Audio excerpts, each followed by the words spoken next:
भाजपा नेता के भाई पर अवैध रेत उत्खनन व थाना घेराव के गंभीर आरोप। सैकड़ों लोगों ने एसपी के नाम सौंपा ज्ञापन पन्ना।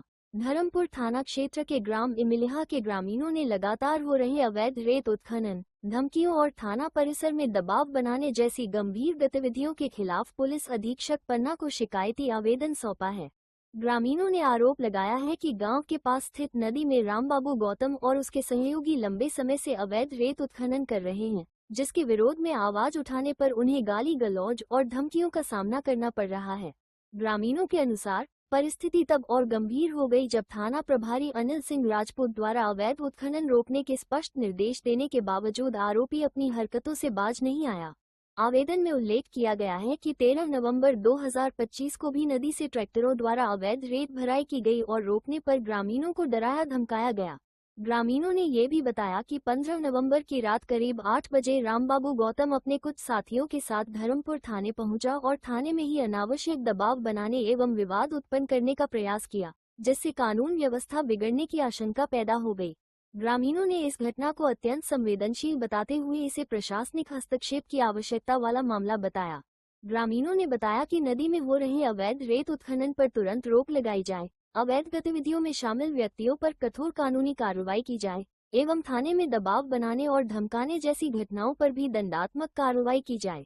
ग्रामीणों ने आवेदन पर सामूहिक रूप से पुलिस अधीक्षक पन्ना से अनुरोध किया कि गांव की शांति, सुरक्षा और कानून व्यवस्था बनाए रखने के लिए शीघ्र प्रभावी कदम के लिए यहाँ ज्ञापन देने आए। ये अवैध बारू की चोरी हो रही है ग्राम इमलिहा में, तो उसके संबंध में जब ग्रामीणों ने थाना प्रभारी जी को बताया आवेदन के माध्यम से, तो उनने अवैध चोरी रोकने के लिए वहाँ पे उनके ट्रैक्टर पकड़ने के लिए गए। उनके किनके? रामबाबू गौतम, सदानंद गौतम के बड़े भाई हैं, वो सॉरी छोटे भाई हैं रामबाबू गौतम, और वो उनके पत्नी सरपंच भी हैं वहाँ पे। और थोड़ा सा गुंडा प्रवृत्ति की भाषा में आके उनने शाम को कल रात 8 बजे शाम को आके उनने कम से कम 10-15 लोगों के अपने साथियों के साथ में आके थाना में जबरदस्ती का दबाव बनाने की कोशिश की थाना प्रभारी के ऊपर। तो इस संबंध में यहाँ पे आज सारे लोग इकट्ठा हुए हैं। किस लिए? अवैध चोरी रोकने के लिए रेत की। कहाँ पे होती? कोई ठेकेदार वहाँ काम? कोई ठेकेदार नहीं है, ये अनलीगल तरीके से पूरी चोरी होती है ट्रैक्टरों के द्वारा और लेबर से। नदी है कहाँ? ये अपना ग्राम इमलिहा है, बागे नदी है, वहाँ से। बहुत रेत है क्या वहाँ पर? रेत है, हाँ, नदी में तो आवश्यक रेत तो रहती है। रेत को कहाँ ले जाते? वो बेचते हैं गाँव में ट्रैक्टर के द्वारा, फिर उसकी बिक्री होती है 3,000-4,000 रुपए प्रति ट्राली की दर से। और लोग तो नहीं हैं, लेकिन उनके ट्रैक्टर कुछ ज़्यादा मात्रा में चलते हैं, 3-4 ट्रैक्टरों के साथ में वो एक साथ करते हैं काम। अगर दूसरे लोग कभी अपने घर बनाने के लिए आवश्यक तरीके से अगर लाने की कोशिश भी करते हैं तो उनके ऊपर बोलते हैं कि नहीं भाई तुम नहीं लेके जाओगे, इसमें हमारा कब्जा है पूरा।